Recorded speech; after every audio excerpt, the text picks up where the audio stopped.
yours. Thank you very much, Madam Chair. Thank you, Minister, for being here. Through you, Madam Chair, to the Minister, it is well established that the Beijing regime interfered in the 2019 and 2021 federal elections.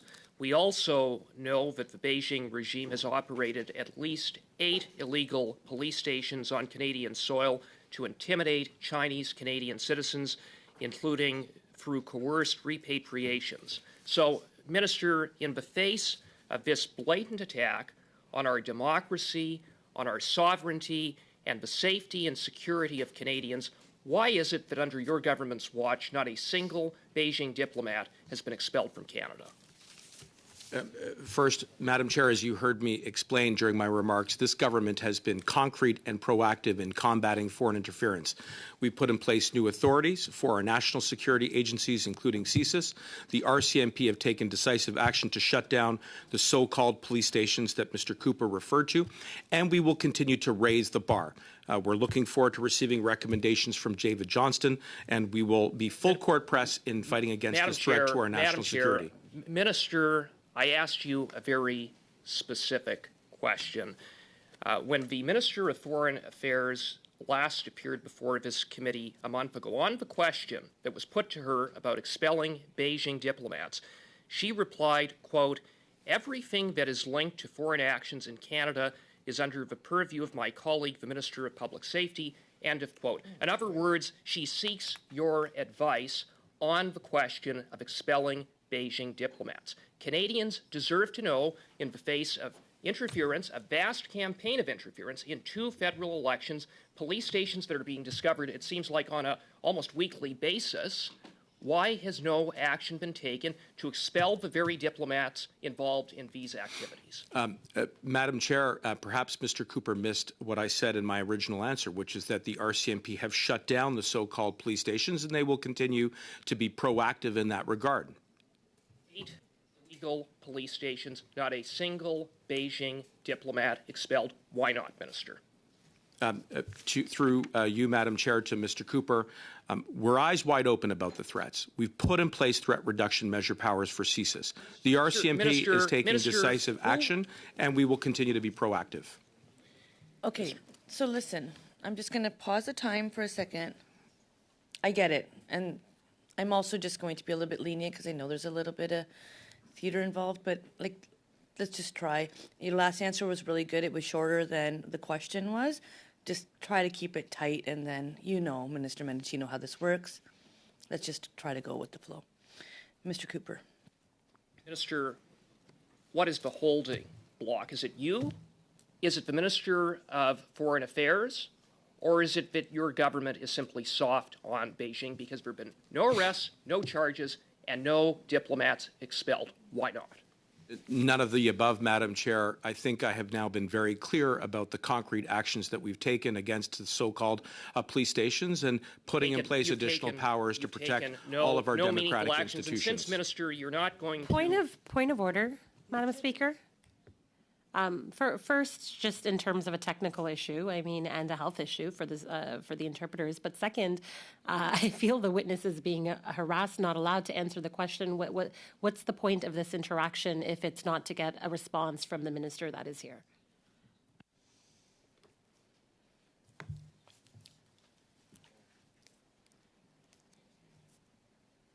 I don't have...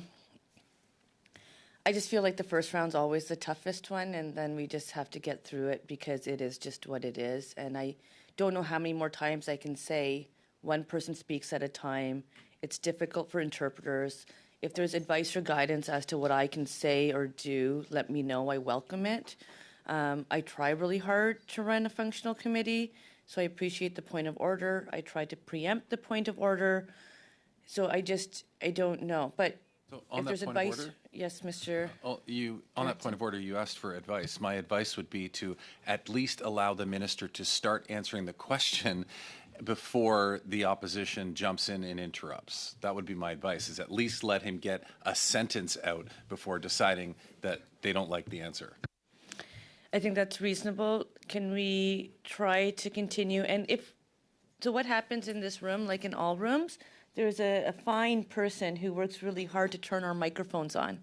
So if we can all just keep our hands away from the microphone will turn on for you, and that way we know that there's only one on at a time and only one person is heard at a time. And so let's try to let the mic technician do their job and not go. And if we just keep an eye to each other, we'll see the impatience of wanting the floor back. And I think we can always provide, which is an unwritten rule, the amount of time for the question, comment, and answer, and we kind of go from there. So with that, 3 minutes left for you, Mr. Cooper. I'll go back to you. Thank you, Madam Chair. I have asked the Minister 3 times why not a single Beijing diplomat has been expelled. So I'll ask a 4th time. Why not? What is the holdup?